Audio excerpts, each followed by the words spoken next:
ibu-ibu semuanya? Alhamdulillah sehat ya. Hari ini kita penuh semangat dan antusiasme untuk datang pada acara hari ini, yaitu sharing tentang mencegah stunting itu penting. Sebelum acara dimulai, saya mohon izin untuk memperkenalkan diri. Nama saya Rani, saya founder Rumah Pinter Semarang. Jadi rumah bermain anak, bermain sambil belajar anak. Saat ini saya tinggal di BSB Village. Saya asli dari Purwokerto. Jadi mohon kalau misal masih ada logat-logat nampaknya, mohon dimaklumi ya Bun. Mudah-mudahan tidak menjadi gagal fokus hari ini. Kemudian saya ucapkan terima kasih yang pertama kepada Kak Halim selaku Ketua Panitia dan sekaligus tuan rumah pada hari ini.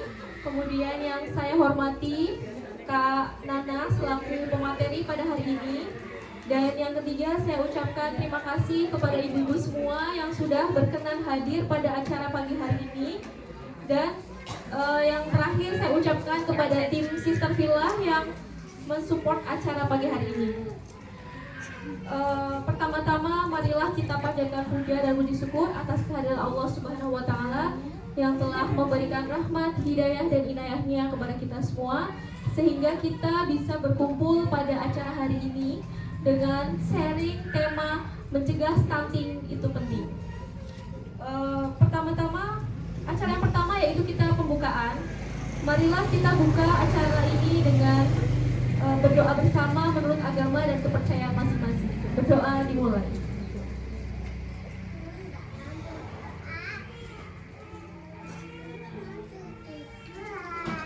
Berdoa selesai. Untuk acara yang kedua yaitu sambutan yang akan disampaikan oleh Ketua Panitia kita Kak Halim. Untuk waktu dan tempat saya persilahkan.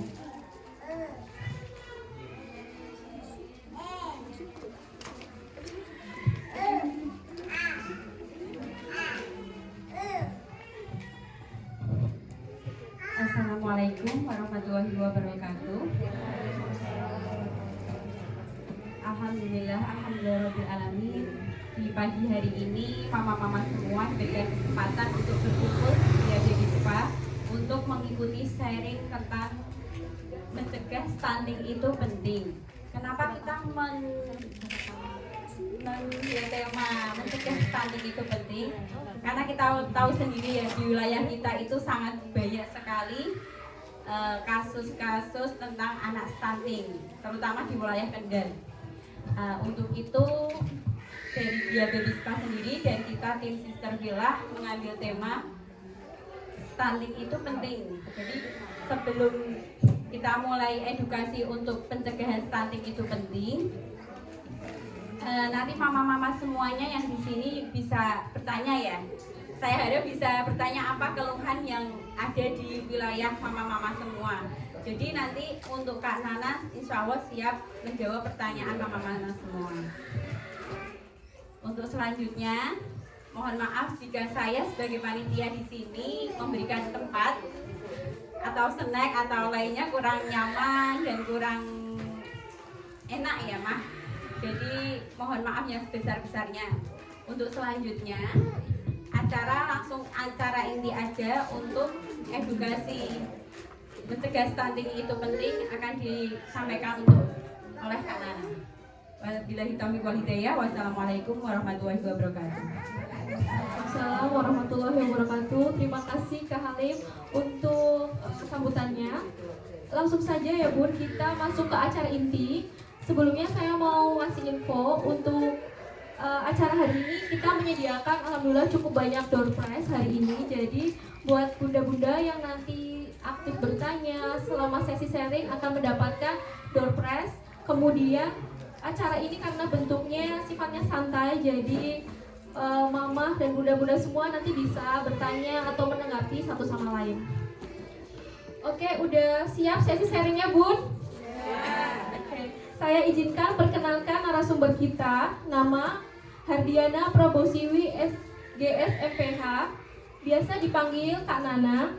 Beliau lulusan dari S1 Ahli Gizi UGM, kemudian mengambil S2 Public Health di UGM juga. Dan statusnya ibu 2 anak yang saat ini tinggal di Tali Asih Mijen. Mari kita sambut narasumber kita, Kak Nana.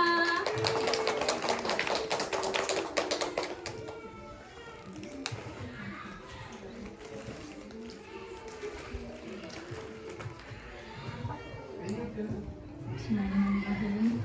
Assalamualaikum warahmatullahi wabarakatuh. Selamat pagi para bunda yang datang ke sini. Saya ucapkan terima kasih sekali karena bunda-bunda mau menyempatkan waktunya untuk datang ke sini dalam keadaan sehat walafiat, dan semoga kita semua selalu diberikan kesehatan dan juga perlindungan, bahkan kemudahan-kemudahan oleh Allah Subhanahu wa taala ya Bunda. Amin. Saya gugup ini. Soalnya yang datang banyak ya, alhamdulillah ya. Ternyata antusiasnya di daerah sini memang sangat tinggi ya bunda-bunda. Sebelumnya saya juga mau mengucapkan terima kasih karena saya sudah diberikan kesempatan untuk bisa memberikan materi, walaupun nanti ada kurangnya gitu. Saya mohon maaf dulu ya bunda-bunda. Baiklah, bunda-bunda, di sini kan saya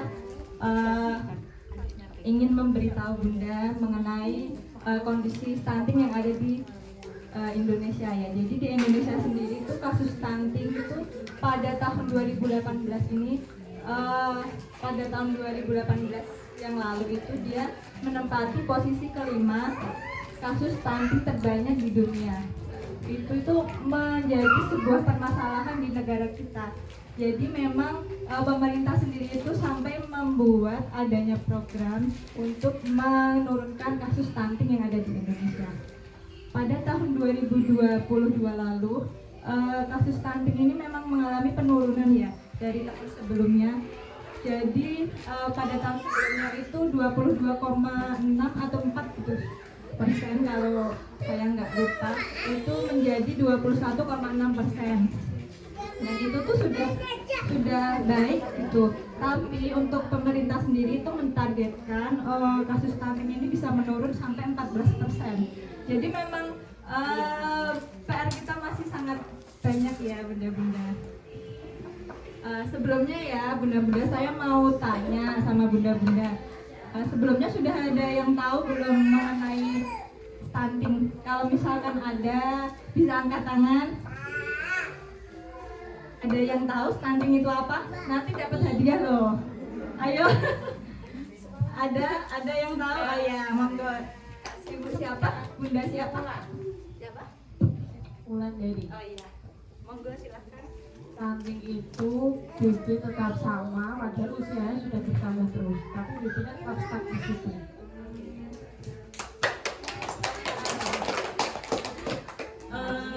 Masih kurang tepat ya. Ya punten. Karena kan dia pernah ikut Oh iya. Oh, tadi siapa lagi? Oh iya. Tapi tenang aja, nanti dapat door prize.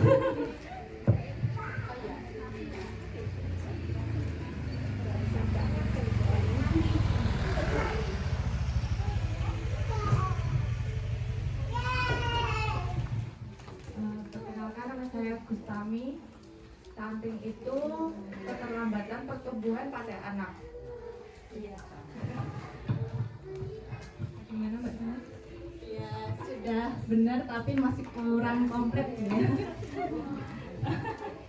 Baiklah, untuk stunting sendiri ini pengertiannya adalah kondisi gagal tumbuh pada anak, di mana dia ini mengalami kondisi kekurangan asupan zat gizi dalam jangka waktu yang lama. Itu bisa dilihat dari tinggi badan per umur, itu dia ini lebih pendek dibandingkan anak-anak seusianya. Jadi ngapunten ya, bukan berat badan tapi tinggi badan.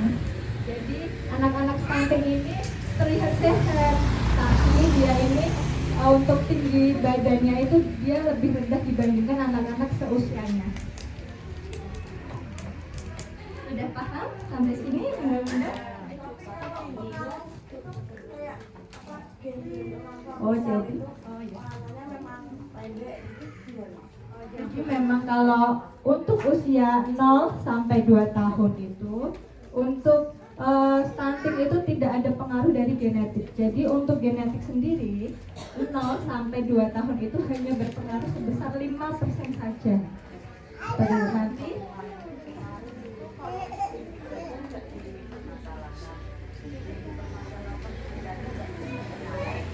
kalau stunting itu tinggi badan per umur. Kalau untuk berat badan itu namanya underweight. Jadi kan tinggi badan terus naik terus per bulan, cuma berat badan stabil. Itu namanya gizi kurang ya. Jadi kalau stunting itu tinggi badan per umur. Itu salah satu kategorinya. Jadi kalau misalkan gizi kurang itu bisa dikategorikan ada berbagai macam ya. Jadi ada stunting, ada wasting, ada underweight, ada gizi yang normal, ada status gizi normal seperti itu. Jadi kalau misalkan untuk wasting sendiri itu berat badan per tinggi badan.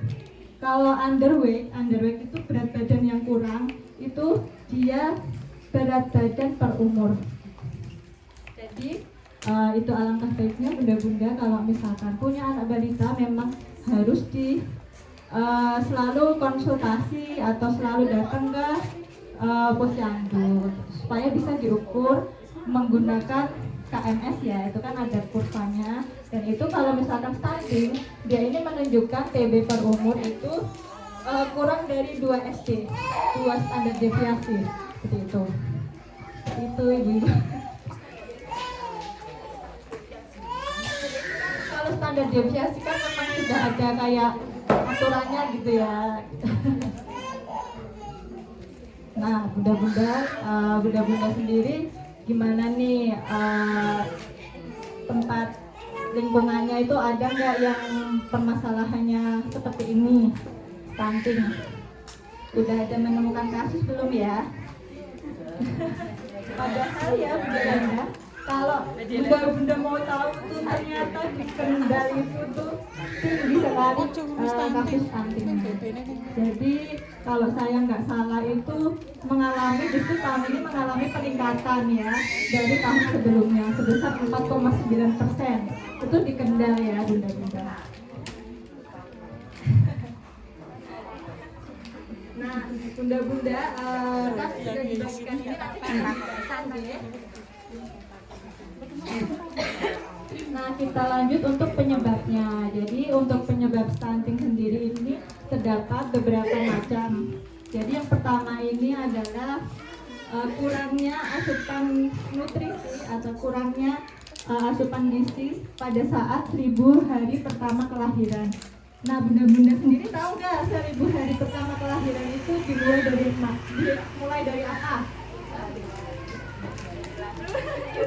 Semangat ya. Itu dari kehamilan. Oh iya. Dari kehamilan sampai anak usia 2 tahun. Ya, berarti ibu-ibu udah pintar.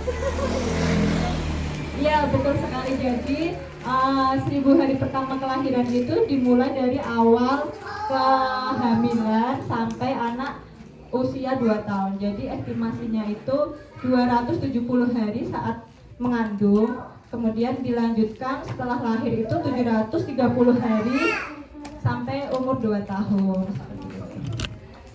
Jadi kalau misalkan bunda-bunda sekalian itu memang ingin memprogram memiliki anak atau keturunan, atau mungkin caten-caten anak-anak bunda yang mau menikah dan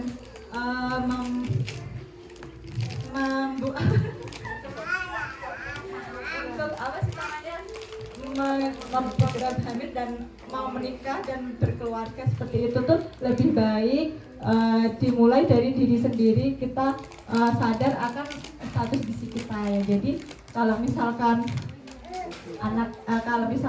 seperti remaja atau caten-caten yang mau menikah itu lebih baik mengkonsumsi tablet tambah darah dan asam folat sebelum terjadi kehamilan seperti itu ya, supaya ini berdampak juga pada terjadinya stunting.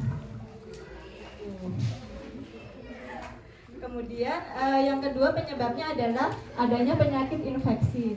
Nah, penyakit infeksi ini kan biasanya itu terjadi di lingkungan sekitar ya, karena pengaruh dari seperti udara yang kurang segar, kemudian asap rokok, kemudian bisa jadi air yang kurang bersih, kemudian bisa jadi dari kebiasaan-kebiasaan yang kurang baik seperti itu. Nah, penyakit infeksi ini lebih baik bunda-bunda ini mengobati dulu. Kalau misalkan anak sudah terdeteksi menderita suatu penyakit infeksi, lebih baik bunda-bunda ini segera obati anak daripada nanti terjadi seperti infeksi berulang. Jadi itu akan membuat status gizinya, maksudnya kayak penghambat nutrisi-nutrisi yang akan diserap oleh tubuh itu terhambat seperti itu ya bunda.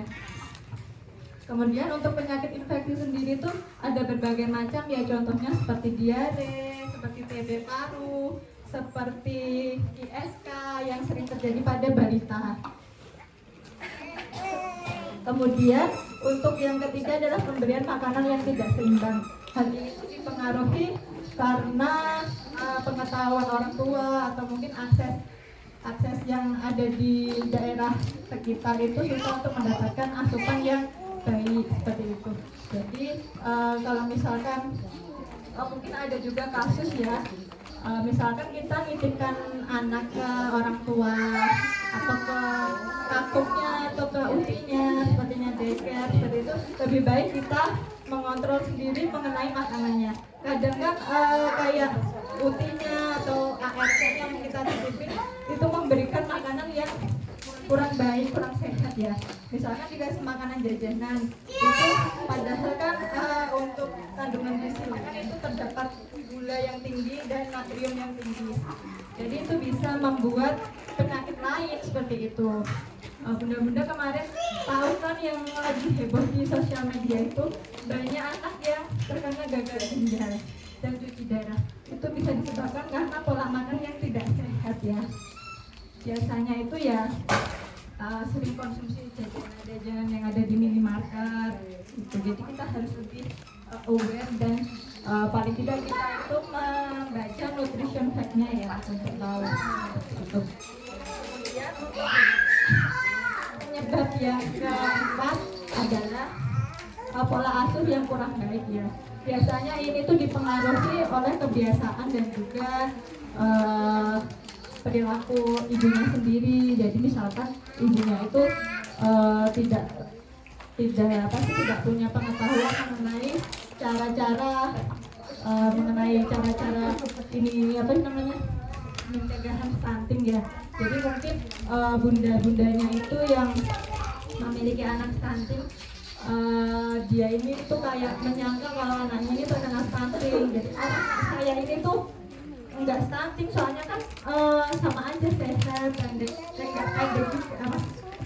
tapi itu mungkin bawaan dari orang tua. Padahal itu genetik orang tua memang tadi seperti yang ibu tanyakan, genetik orang tua itu tidak ada pengaruhnya sama sekali dengan stunting. Gitu. Kemudian untuk dampak stunting ya, stunting ini tuh jadi anak-anak yang stunting ini kemungkinan besar akan mengalami hambatan untuk perkembangan motorik dan juga kognitif. Jadi biasanya anak-anak yang stunting ini dia itu seperti mengalami penurunan konsentrasi pada belajarnya. Jadi itu biasanya membuat prestasinya menurun atau seperti ranking-rankingnya juga menurun seperti itu. Jadi dia tidak bisa sama seperti anak-anak pada status gizi yang normal seperti itu ya. Kemudian untuk dampak yang selanjutnya, anak yang stunting ini biasanya lebih mudah terkena penyakit infeksi karena daya tubuh dan imunnya itu rendah, karena asupan yang dia makan itu gizinya itu penyerapannya terhambat ya, karena seperti organ-organ dan fungsi-fungsi tubuhnya itu tidak berkembang dengan optimal seperti itu ya. Kemudian terganggunya perkembangan fisik dan metabolisme. Seperti yang saya katakan tadi, memang anak yang stunting ini lebih pendek dibandingkan anak-anak seusianya, dan metabolismenya itu juga kurang baik ya, karena tadi untuk organ-organ yang ada di dalamnya itu tidak tumbuh dengan semestinya, tidak optimal. Kemudian untuk dampak selanjutnya yaitu stunting ini, anak yang kena stunting ini bisa beresiko mengalami penyakit degeneratif pada saat dia dewasa nanti ya. Karena itu tadi sama, jadi kayak organ-organ yang harusnya terbentuk pada saat 1000 hari pertama kelahiran itu tidak optimal, jadi dia tidak bisa melakukan fungsi tubuhnya dengan baik gitu. Kemudian ya bunda-bunda, kita lanjut aja ke pencegahan. Jadi untuk pencegahan itu kita sudah membuatkan pencegahan yang mudah diingat ya. Jadi yang pertama itu adalah, jadi kita ingatnya adalah ABCD gitu. A itu adalah aktif untuk minum tablet tambah darah ya. Itu bisa berlaku untuk remaja, terus catan-catan yang mau menikah itu biasanya dikonsumsi 1 kali dalam seminggu. Kemudian untuk ibu hamil bisa dikonsumsi satu hari sekali. Itu untuk mencegah anemia ya bunda-bunda. Karena anemia itu bisa menyebabkan stunting juga pada anak. Kemudian untuk pencegahan berikutnya adalah B. B itu adalah hamil teratur untuk memeriksakan kehamilan. Jadi pada situasi seperti ini itu diwajibkan untuk 6 kali periksa kehamilan. Jadi yang 4 kali itu periksa seperti pada umumnya. Yang 2 kali adalah untuk USG. USG itu dilakukan ketika 6-10 minggu pada trimester pertama. Jadi itu untuk mengetahui apakah kantong yang ada di dalam janin itu ada isinya atau tidak. Kemudian untuk mengetahui apakah kandungannya itu kuat atau tidak, seperti itu. Kemudian untuk yang kedua itu adalah USG pada usia 30-32 minggu. Itu untuk mendeteksi terjadinya kelainan bawaan yang terjadi, seperti itu.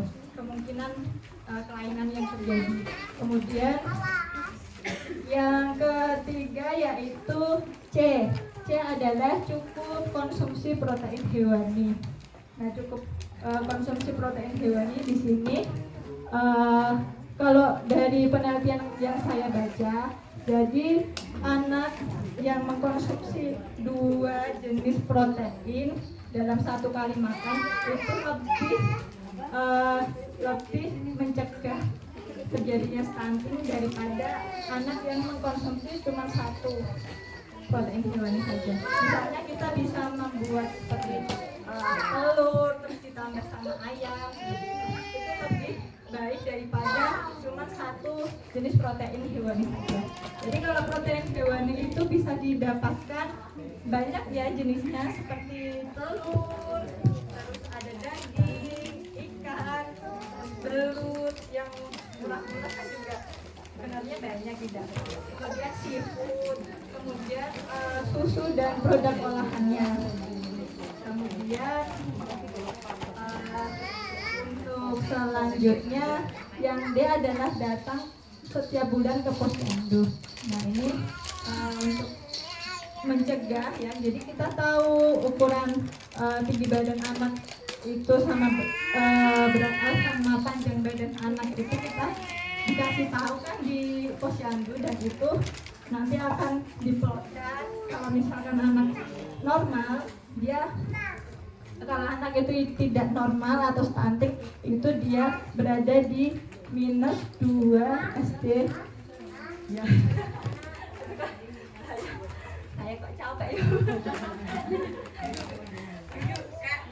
Nah, seperti itu ya. Jadi memang lebih baik kita mencegah ya. Jadi kalau misalkan eh, ibu-ibu sekalian memiliki anak yang sudah terdeteksi stunting bisa segera ditangani oleh pihak-pihak yang lebih berkompeten seperti itu ya. Kemudian di puskesmas juga disediakan berbagai macam vitamin. Vitamin A itu biasanya dibagikan setiap bulan Februari dan Agustus ya. Dan itu tuh biasanya juga ada juga seperti obat cacing dan juga imunisasi. Jadi di sana sudah lengkap ya, bunda-bunda. Kemudian untuk eksklusif ASI 6 bulan dan MPASI. Yang E ya, bunda-bunda.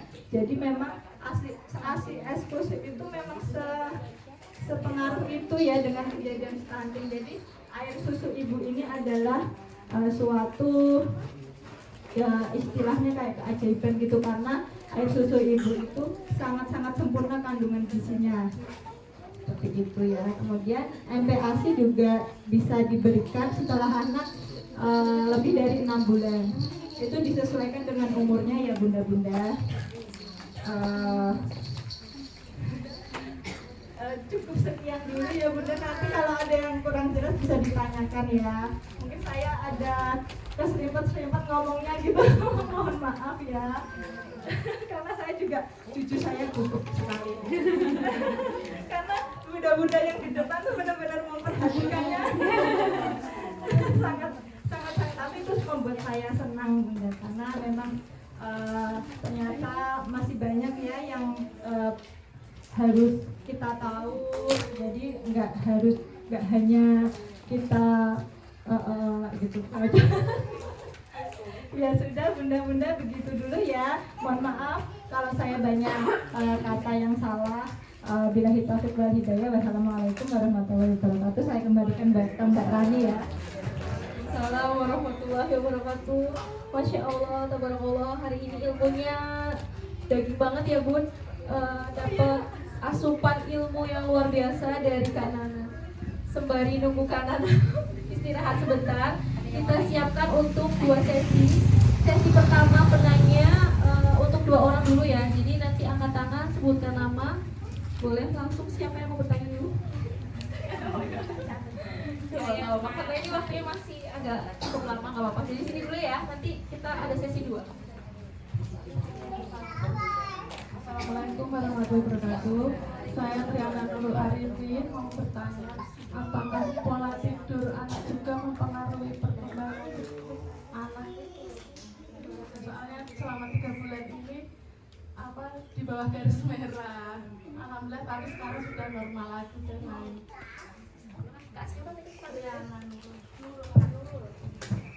Oke, terima kasih Kak Nurul. Yang kedua, silakan. Ya, Kak. Assalamualaikum warahmatullahi wabarakatuh. Saya Sari dari Cakira. Sedikit melenceng dari kalau usianya 5 tahun. Karena saya kan overweight ya, jadi kemungkinan si anak itu bisa ada bibit ke overweight juga. Dan itu momen itu aja untuk pembatasan susu pengotak itu jadi bisa soalnya dia itu ngambil tiap hari kan saya batasi hanya 2. Soalnya takut juga dari berita yang ini tuh lagi viral di Twitter itu kan ada susu kotak juga pemicunya juga Bu. Maksudnya mohon info aja untuk 1 hari itu anak bisa boleh berapa? Terima kasih untuk Pak Sani dan Kak Nurul, silakan. Kalau untuk Kak Nurul, apakah pola tidur itu mempengaruhi? Iya. Jadi pola tidur itu memang mempengaruhi anak, karena istirahat itu sangat penting ya untuk pertumbuhan dan perkembangan anak. Jadi memang waktu tidur itu tuh harus diperhatikan juga, selain dari konsumsi makanan. Kalau Nyonya itu usia berapa Bu? 20 bulan. Jadi udah sambil MPASI ya. Ya jadi pagi ngantar dibandingin nanti itu kayak kepotong-potong ya. jemput kakak yang 1 waktu tidur siang dijemput lagi sejenak. Jadi memang lebih diperhatikan lagi untuk pola tidurnya ya ibu. Jadi waktunya jadi Ganti waktu sih, tapi lebih bagus tuh kalau anak itu seperti deep sleep itu pada jam 11 sampai jam 1. Jadi itu tuh seperti kayak apa sih, merilekskan semua yang ada di dalam tubuh kita gitu loh. Jadi biarkan anak itu deep sleep pada jam-jam segitu. Jadi jangan lebih dari jam 11 kalau mau tidur seperti itu. Gitu aja. Nah kalau untuk Ibu Sari ya, ngapunten mau tanya, kalau anak ibu itu konsumsinya susu apa ya?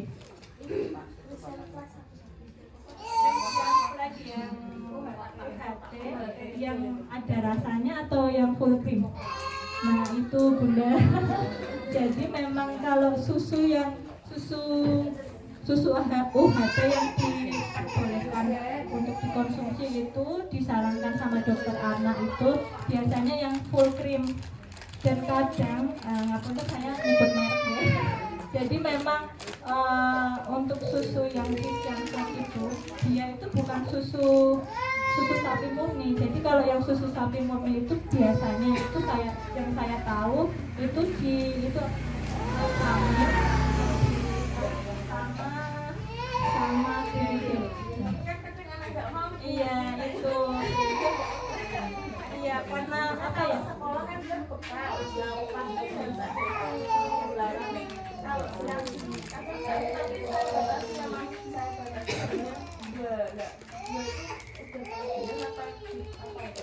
jadi itu kalau untuk batasan gula pada anak begitu, kalau anak itu kalau nggak salah tuh saya ingat tuh 30 gram ya, 30 gram. Nah jadi nanti ibu kalau sampai rumah mohon diperesani itu gulanya ada berapa gram ya. Kalau misalkan sudah ada 20 gram misalkan ya, saya kan nggak inget. Jadi kalau misalkan kayak kok kadar gulanya itu sudah ada 20 gram, jadi di stop aja biar nanti konsumsi makanan yang lain. Kalau bisa satu kali aja, nanti gula untuk kebutuhan untuk mencukupi kebutuhannya itu bisa biar dari makanan lain. Kalau misalkan gula hariannya itu sudah dalam batasan normal, dan itu bisa bisa menumpuk nanti beresiko insulinnya bisa rusak seperti itu. Maksudnya kayak pankreasnya rusak dan itu akan memacu hormon-hormon lain seperti itu. Sudah paham? Maaf ya kalau saya agak berlibat. Kemudian ada yang Mungkin ada yang mau nanggapin dulu? Barangkali sharing. Jadi mungkin Ibu Nurul kan, Bu Sari ya, tadi kasusnya seperti itu. Mungkin ada teman-teman yang lain. Oh, mau menanggapi dulu ya, Bu ya.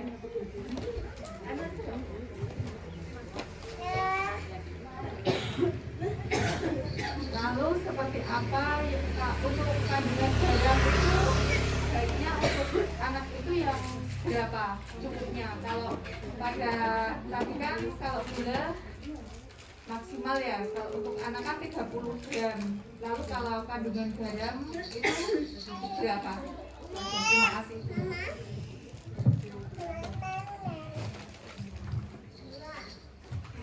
Oke, karena tadi bentuknya pertanyaan ya, jadi langsung ditambah aja ya. Pertanyaan yang lain monggo. Nanti ya sekalian.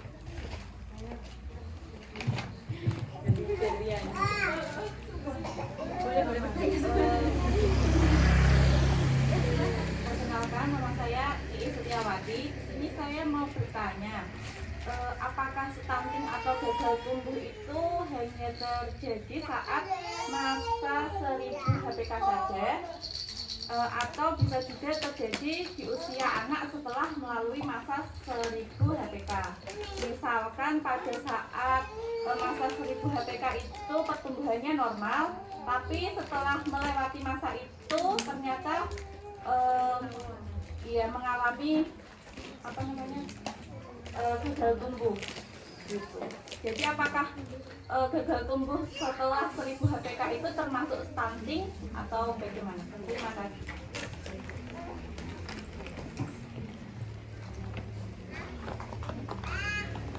Jadi yang pertama tadi Kak siapa ya? Panggilannya Kak siapa Kak? Tami. Kak Tami. Ya Kak Tami sebutkan batas kadar garam. Yang kedua, apakah 1000 hari pertama itu saja atau semua? Jadi kalau untuk konsumsi garam ya untuk anak itu memang saya kurang ingat ya. Jadi setahu saya sih dibatasi sampai 3 gram saja. Jadi garam itu tuh bukan hanya dari garam biasa ya. Jadi ada kayak jajanan anak-anak itu ada natrium, itu termasuk garam. Ada misalkan di